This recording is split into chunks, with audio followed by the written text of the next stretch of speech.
buenos días, mis queridos amigos y hermanos, que el Señor les bendiga grandemente en esta mañana. Bienvenidos también los que nos están mirando a través del internet.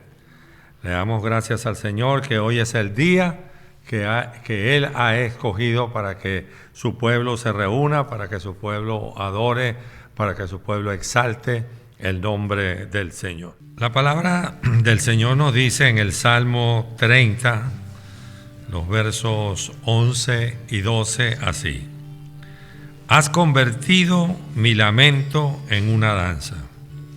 Quitaste mi vestido de luto y me ceñiste de alegría. Por eso mi alma te cantará y no callará. Oh Señor, Dios mío, te alabaré para siempre. Señor, te damos muchas gracias en esta mañana. Gracias porque podemos en este día congregarnos con el propósito de honrar, de glorificar, de alabar, de exaltar tu santo nombre. Sencillamente porque tú eres el único merecedor de esa distinción. Y así como nosotros lo estamos haciendo, muchas iglesias, muchas congregaciones en esta mañana también lo hacen con el mismo propósito. Así pues, Señor, pedimos tu bendición especial sobre nosotros. Que este servicio que nosotros hemos preparado con nuestras capacidades humanas sea de tu agrado. Que sea tu nombre realmente exaltado en el tiempo que vamos a pasar aquí. Cuando lo hacemos a través de la música, a través de la letra de las canciones, cuando lo hacemos a través de la predicación de tu palabra, cuando lo hacemos a través de ofrendar de nuestros diezmos, nuestras ofrendas, cuando te damos también a ti parte de lo que ya tú nos has dado para nuestro sostenimiento. Por el tiempo de los anuncios y también por el tiempo discipular que tenemos después del servicio. Te pedimos, Señor, que tú te glorifiques en este lugar. Tu palabra nos dice que donde 2 o 3 o más están reunidos en tu nombre, ahí estás tú en medio de ellos. Así que sabemos que tu presencia está en este lugar. Apresura el paso de aquellos que vienen en camino, Señor, tráelos con tu cuidado para que juntos podamos gozarnos en el servicio de esta mañana. Aquellos que por alguna u otra razón no pueden estar con nosotros, que tu bendición también los alcance, Señor. Pero inquiétalos, pon en ellos un corazón que quiera estar reunido también acá con nuestra congregación. Hay necesidades dentro de ella y te pedimos por cada una de esas necesidades físicas, económicas, de salud. Tú las conoces, Señor, y todas ellas las ponemos en tus manos. Para ti la honra y la gloria, y para nosotros el gozo de servirte. En Cristo Jesús. Amén y amén. Dile a tu hermano querido y amado que tienes a tu lado: hermano, vamos a gozarnos porque el Señor está aquí con nosotros. En su presencia y plenitud de gozo. Amén. Si quieres estar de pie, canta con nosotros.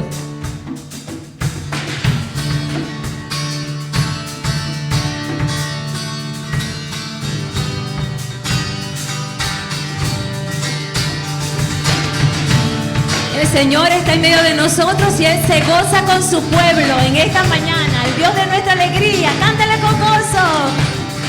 Cantamos al Dios que fue, cantamos al Dios que es, cantamos al Dios que por siempre será. Aleluya. Él libra de la prisión, Él abre el mar en Dios, mi Dios por siempre vencerá. Hay gozo en la casa de Dios, hay gozo en la casa del Señor, y no callaremos, hoy te adoraremos. Hay gozo en la casa de Dios, aquí está nuestro Señor, y no callaremos, hoy te adoramos, hoy te adoramos, oh Señor, y lo haremos por siempre. Aleluya. Cantamos al Salvador, cantamos cantamos al Senador, cantamos a qué caminos abrirá. Aleluya. En la cruz se entregó y el poder resucitó. Mi Dios sigue abriendo tumbas.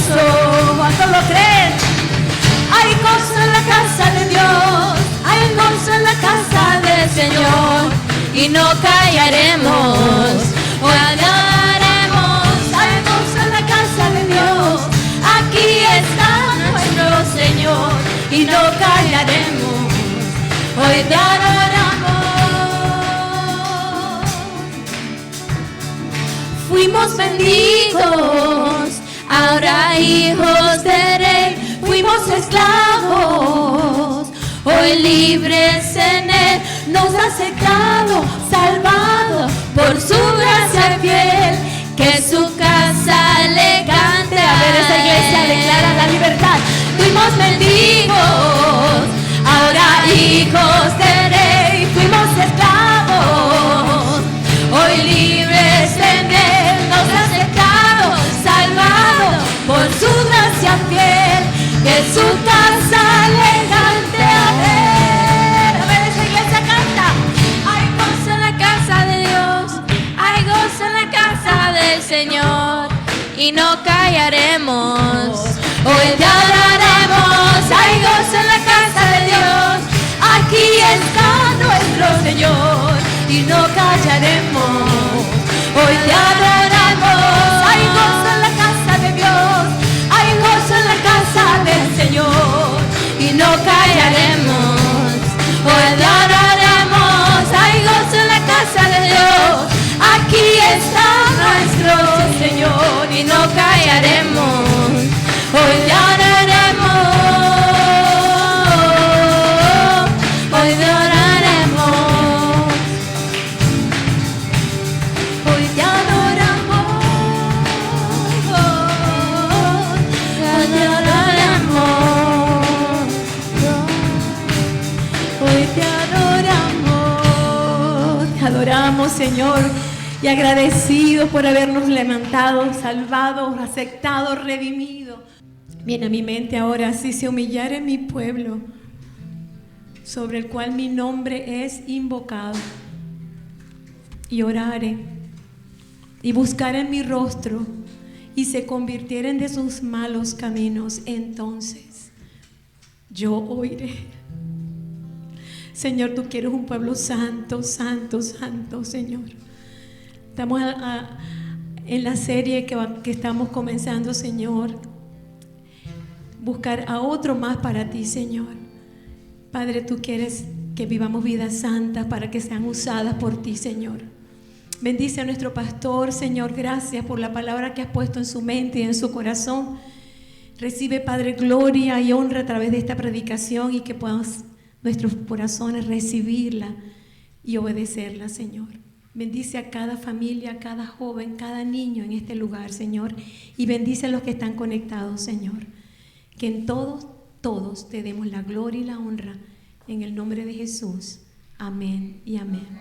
Amén, amén. Pueden sentarse. El Señor les bendiga grandemente. La semana pasada estábamos compartiendo acerca de la resurrección de nuestro Señor Jesucristo, ¿verdad? Y terminamos esa predicación cuando las mujeres que fueron a untar el cuerpo del Señor, como era la costumbre, con perfumes, bueno, recibieron una orden por parte del ángel que fueran a informar a los discípulos lo que había sucedido. Entonces ellas cumplieron e iban a informar cuando el mismo Señor se les apareció a ella, y entonces también el Señor le dio una orden, y eso está aquí en el libro de Mateo, donde vamos a estar en esta mañana, en el capítulo 28, vayan buscándolo y lo dejan marcadito ahí. Versículo 10 dice: entonces Jesús le dijo, no teman, vayan, den las noticias a mis hermanos para que vayan a Galilea, allí me verán. El Señor entonces le da una orden a las mujeres de que fueran a hablar con los discípulos, que Él los iba a encontrar en Galilea. Hay un paréntesis aquí que Mateo establece a partir del verso 11, hablando del soborno que los líderes religiosos hicieron con los guardias que estaban enfrente de la tumba para que dijeran que el cuerpo del Señor fue robado y que no fue, que el Señor resucitó. Luego en el verso 16, y ahí sí vamos a estar nosotros, comienza nuevamente Mateo a hablar acerca de lo que el Señor habló con los discípulos cuando se reunieron en Galilea. No fue la primera aparición del Señor, es la primera que Mateo señala, pero en el Evangelio de Lucas, recuerden ustedes, en el camino de Emaús, el Señor se le presentó a dos de los discípulos, luego fue donde estaban los discípulos reunidos, y Juan también nos habla de María Magdalena y de los discípulos cuando Tomás no reconoció que Jesús había resucitado. Pero esta es la primera que Mateo señala.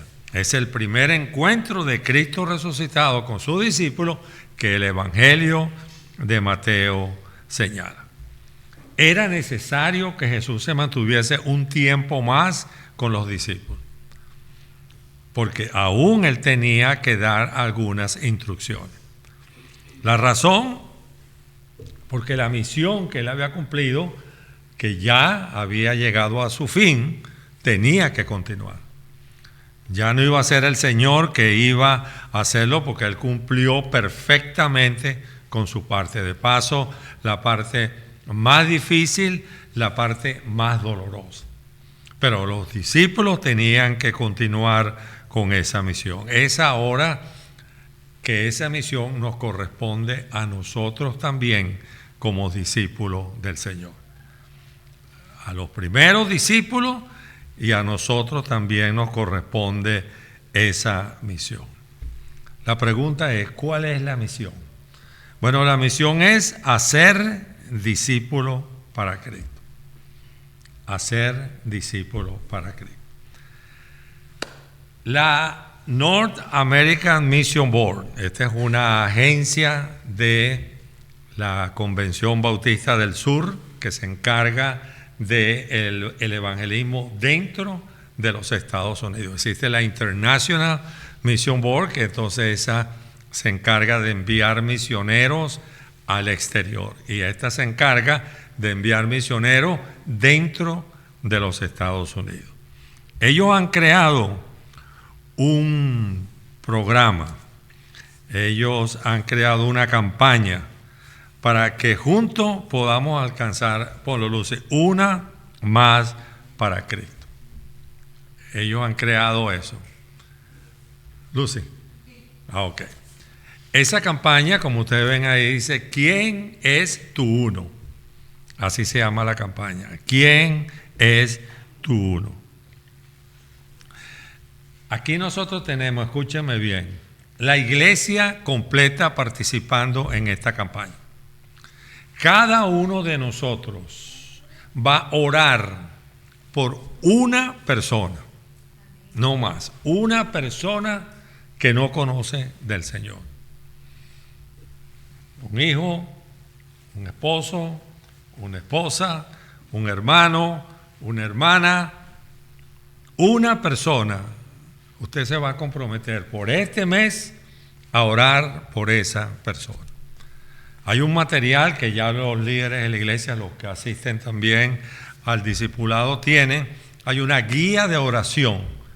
Los que no lo tienen, la voy a pedir a la convención para que nos las envíe y nosotros se las vamos a regalar. Orar diariamente por esa persona. Y en esa guía usted tiene que escribir el nombre de la persona. De manera que usted va a estar orando cada día por un mes por esa persona, para que Dios le dé la oportunidad, el momento para que usted le comparta de Cristo a esa persona. Esa es la campaña.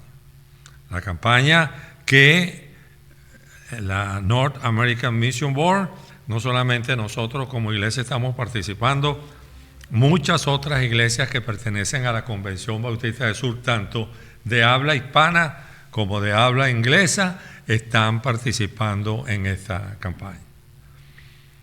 No importa el tamaño de la iglesia, no importa cuántas personas, una persona por la cual usted va a orar. Si hoy somos 20, no sé cuánto, 30, y nosotros oramos por una persona y esa persona recibe a Cristo, en meses seremos 60. Y repito, no es por el número, es porque nosotros podamos hablar de Cristo. Y de eso vamos a compartir un rato dentro de poco. Entonces, hoy voy a comenzar una nueva serie. Esa nueva serie se llama Uno Más para Cristo. ¿Quién es el tuyo? Esa es la pregunta. Uno más para Cristo. ¿Quién es el tuyo? Bueno, el tuyo es pues la persona que tú vas a orar. Ese es el tuyo. Hoy quiero hablar específicamente de la orden que Jesús le dejó a los discípulos, que comienza aquí en el versículo 16 y que se conoce con el nombre de la Gran Comisión. Hoy quiero compartir un poco acerca de lo que significa para nosotros esa Gran Comisión. Entonces, Mateo 28, a partir del verso 16 hasta el versículo 20. Vamos a estar de pie para leer la palabra del Señor, por respeto a la palabra del Señor. Verso 16 del capítulo 28 dice así: pero los 11 discípulos, recuerden que terminamos donde el Señor les había dicho a las mujeres que lo iban a encontrar en Galilea. Se fueron los 11 discípulos a Galilea, al monte donde Jesús les había mandado. No se hace, mención de cuál es ese monte. Cuando lo vieron, lo adoraron, refiriéndose a Jesús, pero algunos dudaron. Jesús se acercó a ellos y les habló diciendo: toda autoridad me ha sido dada en el cielo y en la tierra. Por tanto, vayan y hagan discípulos de todas las naciones, bautizándolos en el nombre del Padre, del Hijo y del Espíritu Santo, y enseñándoles que guarden todas las cosas que les he mandado. Y aquí yo estoy con ustedes todos los días hasta el fin del mundo.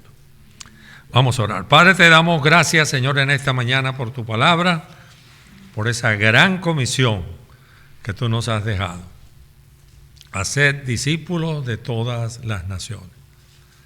Que seamos fieles en cumplir con esa misión que tú comenzaste al venir a la tierra, que tú cumpliste perfectamente hasta el momento de tu crucifixión y de tu resurrección y tu ascensión a los lugares celestiales. Ahora somos nosotros los responsables de que esa misión continúe. Cada uno de nosotros, los que te hemos confesado como Señor y Salvador de nuestra vida, somos responsables de seguir adelante esa misión.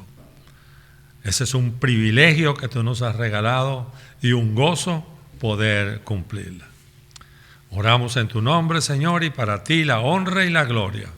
En el nombre de Jesús, amén y amén. Pueden sentarse, mis hermanos. Gracias por acompañarme en la lectura. Vamos a ver el contexto de lo que el Señor le dice acerca de la Gran Comisión.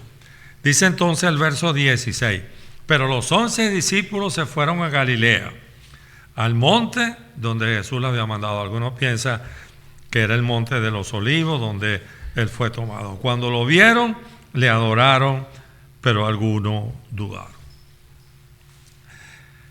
Hay algunos eruditos de la palabra de Dios que piensan que esta reunión es la reunión donde había más de 500 discípulos, de los cuales Pablo hace mención. Que en esta reunión no solamente estaban los 12 apóstoles o los 11 en este caso, sino más de 500. Algunos piensan de esa manera. Pablo hace mención de ello en 1 Corintios 15, versículo 16, cuando dice: luego apareció a más de 500 hermanos a la vez, de los cuales muchos viven todavía y otros ya duermen. Pero sea esto cierto, porque esto es una investigación de parte de las personas que estudian la palabra, puede que sea verdad, puede que sea no ese momento, pero sí ciertamente se le apareció a más de 500 para demostrar que él realmente había resucitado. Aquí vemos una contradicción en esta reunión. Por un lado, obediencia. Ellos fueron obedientes al llamado. Las mujeres le dijeron: el Señor les dijo que se vayan a reunir en Galilea, en el monte que Él les señaló. No dudaron en ir a Galilea, donde Cristo le había dicho que los vería, porque en Mateo 26, 32, un poquito más atrás aquí dice: pero después de haber resucitado, le dice el Señor: iré delante de ustedes a Galilea. Es decir, Él está cumpliendo con una promesa que les había hecho a los discípulos. Fueron obedientes entonces a la palabra de Dios. En segundo lugar, lo adoraron. Lo reconocieron como al Hijo de Dios y al único digno de adoración. Algunos dicen, los comentaristas, que como ya Él antes se le había aparecido a los apóstoles, ellos sí creían, pero los otros, algunos creyeron y algunos dudaron. Es digno de adoración y nos recuerda lo que escribió el salmista en el Salmo 95:1, cuando dice: vengan, cantemos con gozo al Señor, aclamemos con júbilo a la roca de nuestra salvación. ¿Y por qué digo que es una incongruencia? Porque dice: algunos dudaron. Hay una contradicción. Algunos le reconocieron y le adoraron, pero otros dudaron. Qué duros somos para creer. ¿Cuánto nos cuesta creer? Hasta uno de sus más allegados discípulos, como lo fue Tomás, no creyó que la resurrección había ocurrido tal como el Señor se los había dicho.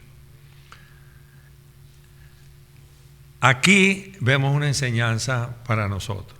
Y nosotros estamos hablando de orar por una persona y nosotros estamos hablando de compartir de Cristo a una persona. Entonces es interesante que sepamos esto. Muchos van a creer en Jesús. Muchos van a adorar a Jesús. Pero muchos no van a creer en Jesús. No van a creer que este hombre vivió la vida perfecta, que este hombre que es Dios resucitó y que va a volver. No lo van a creer. Dudarán y no lo creerán. Como Pablo le escribe a la iglesia en Corintios, en su primera carta, capítulo 1, verso 18, cuando dice: porque para los que se pierden, el mensaje de la cruz es locura, pero para nosotros que somos salvos, es poder de Dios. Entonces, en este contexto de que el Señor se les aparece, de que ellos fueron obedientes, de que algunos llegaron a adorar al Señor, pero que otros no creyeron, entonces el Señor comienza su enseñanza aquí en el versículo 18. Jesús se acercó a ellos y les habló diciendo: toda autoridad me es dada en el cielo y en la tierra. Fíjense lo primero que enseña el Señor. Lo primero que el Señor les habla es de la autoridad que Él tiene. Eso es para demostrarle a ellos que Él realmente resucitó. Para despejar cualquier duda que pudiera existir en cuanto a su resurrección. Así como para que también reconozca que la orden viene directamente del Padre Celestial. Toda autoridad me es dada en el cielo y en la tierra. La palabra griega que se utiliza como autoridad significa derecho o poder oficial. Eso es lo que significa la palabra griega que se utiliza ahí cuando dice toda autoridad. Es decir, Jesús tiene el derecho y el poder para darnos una orden tanto en el cielo como en la tierra. Él nos está mandando en base a su autoridad, y esa autoridad ha sido dada a Dios por el Padre Celestial. Entonces Él está instruyendo a los discípulos para que fueran en base a esa autoridad. Mateo menciona en varias oportunidades acerca de la autoridad de Jesús. Autoridad de Jesús en su enseñanza. Mateo dice, porque en Mateo 7, 29, porque les enseñaba, esto es al final del Sermón del Monte, porque les enseñaba como quien tiene autoridad y no como los escribas. Autoridad para enseñar. Las personas se sorprendían de que decían, bueno, pero Jesús, hijo de un carpintero, este hombre no tiene preparación, y se sorprendía. Cuando tenía 12 años, discutía con los escribas y le respondía la pregunta y se sorprendía, porque tenía autoridad. Importante, más que toda, tiene autoridad para perdonar pecados. Tiene autoridad para perdonar pecados. La cita aquí, perdónenme un momentico, Mateo 9, 6. Pero para que sepan que el Hijo del Hombre tiene autoridad para perdonar pecados en la tierra, entonces dijo al paralítico, levántate, toma tu camilla y vete a tu casa. Y el hombre se paró, tomó su camilla y se fue para su casa. Porque ellos pensaban, los judíos, los religiosos, que una persona tenía una enfermedad porque esa persona había pecado. Y entonces el castigo del pecado era paralítico. Entonces el Señor le dice, yo tengo autoridad, poder y derecho de perdonar pecado. Y le hizo a este hombre que caminara. Le dio su autoridad a los apóstoles para que echaran fuera demonios. Mateo 10:1. Entonces llamó a sus 12 discípulos, todavía estaba Judas, y les dio autoridad sobre los espíritus inmundos. Les dio autoridad sobre los espíritus inmundos para echarlos fuera y para sanar toda enfermedad y toda dolencia. ¿Qué concluimos nosotros? El Señor tiene toda la autoridad. Y si el Señor tiene toda la autoridad y el Señor nos está mandando a nosotros en su autoridad, nosotros tenemos que ser obedientes. Obedecerle sin temor. Él nos manda a cumplir con la gran comisión basada en esa autoridad. No importa dónde nos lleve, no importan las circunstancias que nosotros estemos atravesando. Jesús tiene el control. Con su muerte y su resurrección derrotó todos los enemigos y tiene toda la autoridad. Nosotros vamos a compartir el nombre del Señor bajo la autoridad de Cristo. Mire, y esa era la premisa sobre la cual la iglesia primitiva hablaba del Señor. Y por eso el éxito, vamos a llamarlo así, entre comillas, que esa iglesia obtuvo cuando fueron a predicar el nombre del Señor, porque ellos no iban en su nombre propio, sino que ellos iban en el nombre de Jesús. Y aquí estamos hablando de hombres como Juan, como Pedro, como Jacobo, como Felipe, que habían visto al Señor, que habían compartido el Señor. Y esta gente fue bajo la autoridad de Cristo. Entonces, basado en esa autoridad, el Señor nos dice, por tanto, verso 19, vayan y hagan discípulos de todas las naciones, bautizándolos en el nombre del Padre, del Hijo y del Espíritu Santo. Por tanto, recuerdan una cláusula que une la oración anterior con lo que viene. En base a mi autoridad, por tanto, en base a la autoridad que yo tengo en el cielo y en la tierra, vayan y hagan discípulos de todas las naciones, bautizándolos en el nombre del Padre, del Hijo y del Espíritu Santo. El Señor nos manda a ir, no que ellos vengan. A veces en la iglesia esperamos, no vamos para que vengan. No van a venir. No van a venir. Si los que son cristianos no vienen, ¿cómo vamos a creer nosotros que los que no creen, no tienen a Cristo como Salvador, van a venir a la iglesia? Pero qué interesante, ¿no? La palabra ir, aquí, a mí me gusta esta traducción, y dice, por tanto, vayan. La Reina Valera del 60 dice, por tanto, id. Y aquí dice, por tanto, vaya. Y hay una gran diferencia, porque la palabra traduce mientras vas. Por tanto, mientras vas, predica el Evangelio de Jesucristo. Mientras vas, hagamos discípulos de todas las naciones. Donde quiera que nos encontremos, esa es nuestra misión, hacer discípulos.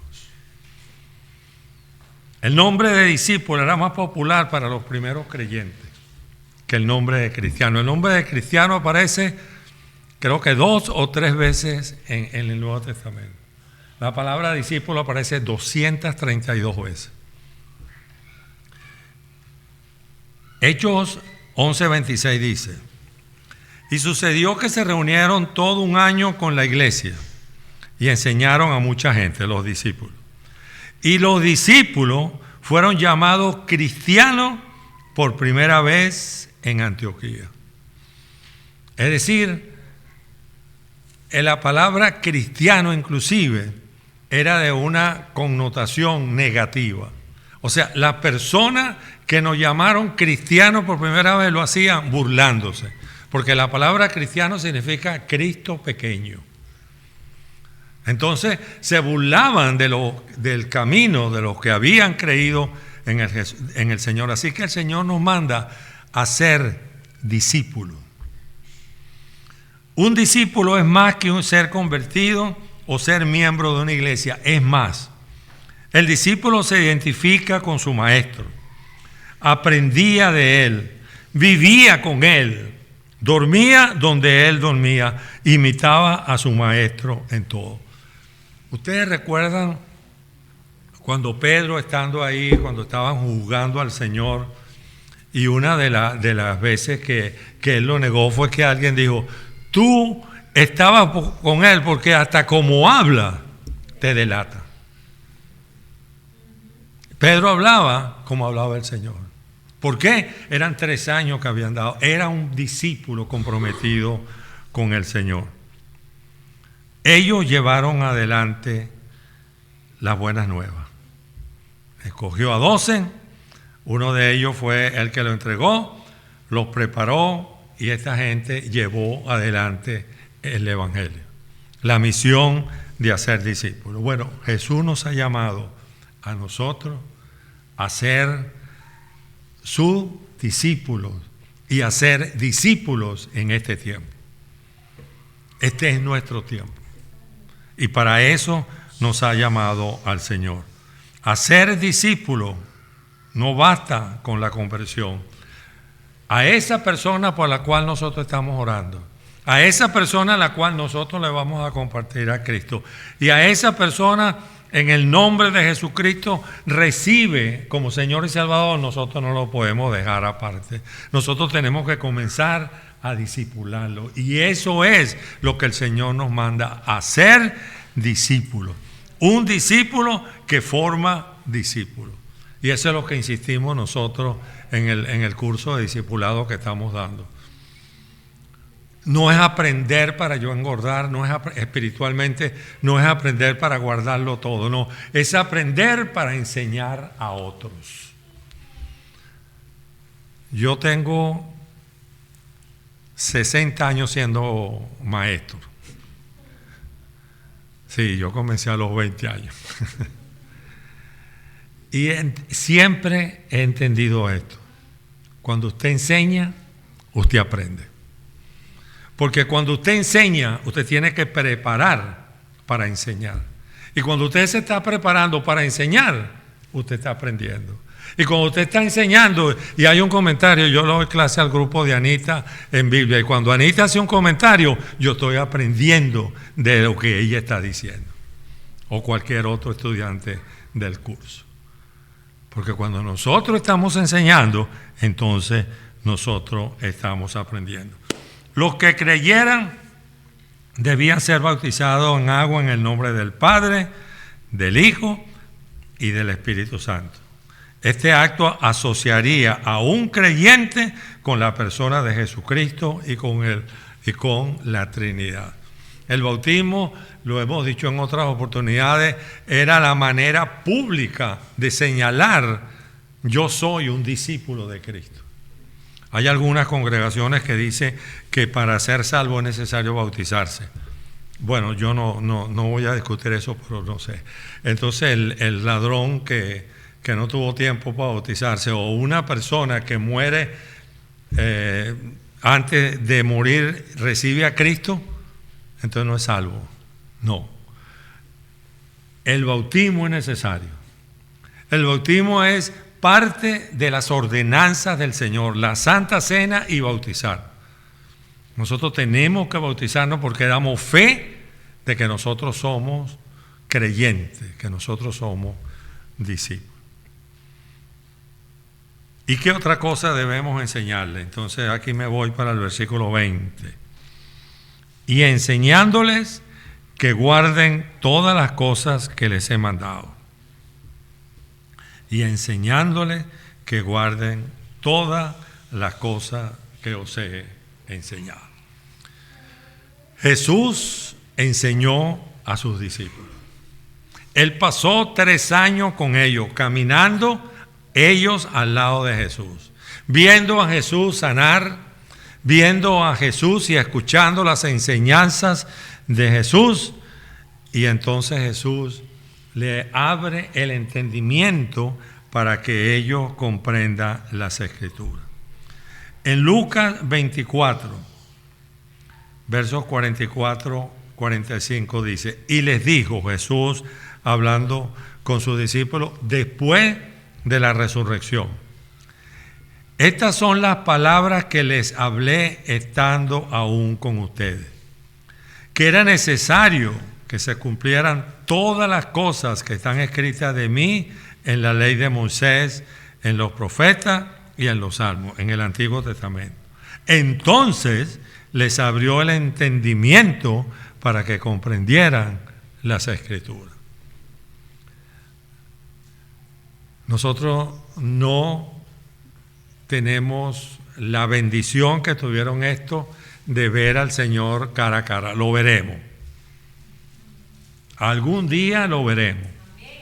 Pero nos mandó su Espíritu Santo para que nosotros comprendiéramos la Escritura. Por eso es que el Señor le dijo: es necesario que yo me vaya para que el Espíritu venga. Y ahorita vivimos bajo el tiempo de la gracia. El tiempo cuando el Espíritu Santo está aquí con nosotros. El día que el Señor regrese, se acabó la gracia. Porque viene el juicio.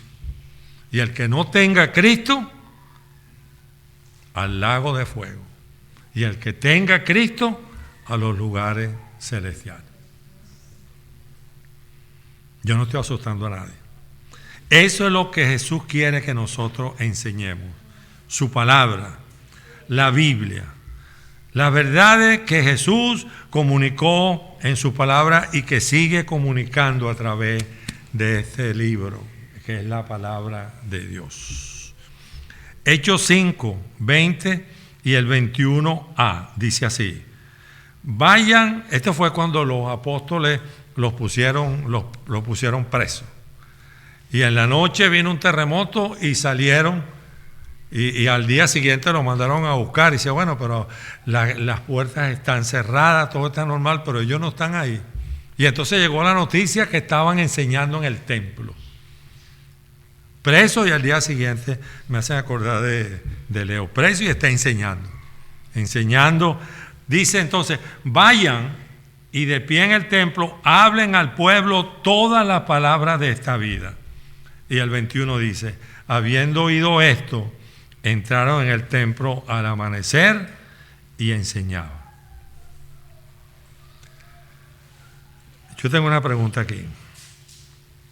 ¿Podemos notar nosotros el porqué del éxito de la iglesia primitiva?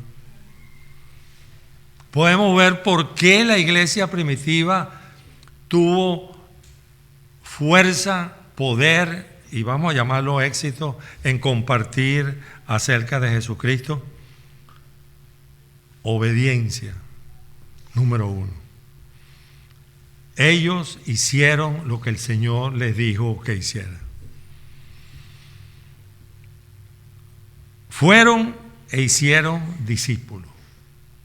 Haced discípulos de todas las naciones. Ellos se preocuparon, Pablo se preocupó, Pedro se preocupó, Juan se preocupó por hacer discípulos. Si leemos la historia de la iglesia primitiva, vemos que hombres como Irineo, como otros grandes hombres de la iglesia primitiva, fueron discípulos de Juan, de Pedro y de Pablo. Los bautizaban y les enseñaron todas las cosas que habían aprendido de Cristo. Ahí radicaba el poder y el éxito de la iglesia primitiva. Y yo me hago esta pregunta: ¿qué diferencia tenían ellos de nosotros? Ellos tenían el mismo espíritu que llegó al Pentecostés, lo tenemos nosotros también. Nosotros vamos bajo la autoridad de Cristo. Entonces, ¿por qué tenemos temor de hablar del Señor? ¿Por qué nos avergüenza hablar del Señor? Porque van a pensar que yo soy un fanático. Porque ¿qué dirán de mí? Sí, nosotros tenemos que respetar leyes. Nosotros vivimos en un mundo que tiene ley. Y si hay leyes donde nosotros tenemos que respetar, nosotros tenemos que respetar. Pero eso no significa que nosotros debemos tener temor de hablar del Señor.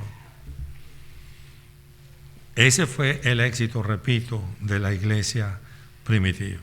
Y finalmente, y aquí yo estoy con ustedes todos los días hasta el fin del mundo. La palabra del Señor nos dice en Mateo 18:20 que porque donde 2 o 3 están congregados en mi nombre, ahí estoy yo en medio de ellos. Pero también nos dice que Él va a estar con nosotros donde quiera que nosotros estemos todos los días hasta que Él regrese. Que nos va a acompañar siempre. Esas son las últimas palabras de esta gran comisión. Y aquí yo estoy con ustedes todos los días hasta el fin del mundo. Vamos a ver si esto no nos da valor para cumplir con la gran comisión. No vamos sino bajo la autoridad de Jesús, no en nuestra autoridad, en la autoridad del Rey de Reyes y del Señor de Señores. No solo conocemos la misión que tenemos por delante, no solamente sabemos, sino que conocemos, la misión que tenemos por delante, que es hacer discípulos. Él nos va a acompañar en la tarea. Él no nos va a dejar solos. Él nos manda, pero Él va con nosotros a través de su Espíritu Santo. Hay una ilustración que me leía en uno de los comentarios de un célebre predicador, G. Campbell Morgan. Leo.